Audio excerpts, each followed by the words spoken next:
Sa ginawa kong high-tech na toilet window ito na yung update sa ginawa kong high-tech na toilet window mga idol. Ayan, kung makikita nyo ay hindi na toothbrush ito para mas matibay talaga at hindi na basta-basta na mapupudpod.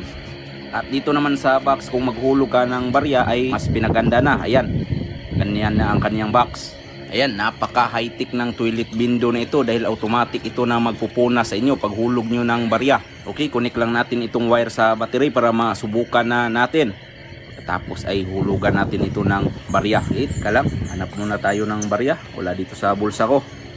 Okay, ito na. At ito na, subukan nating hulugan.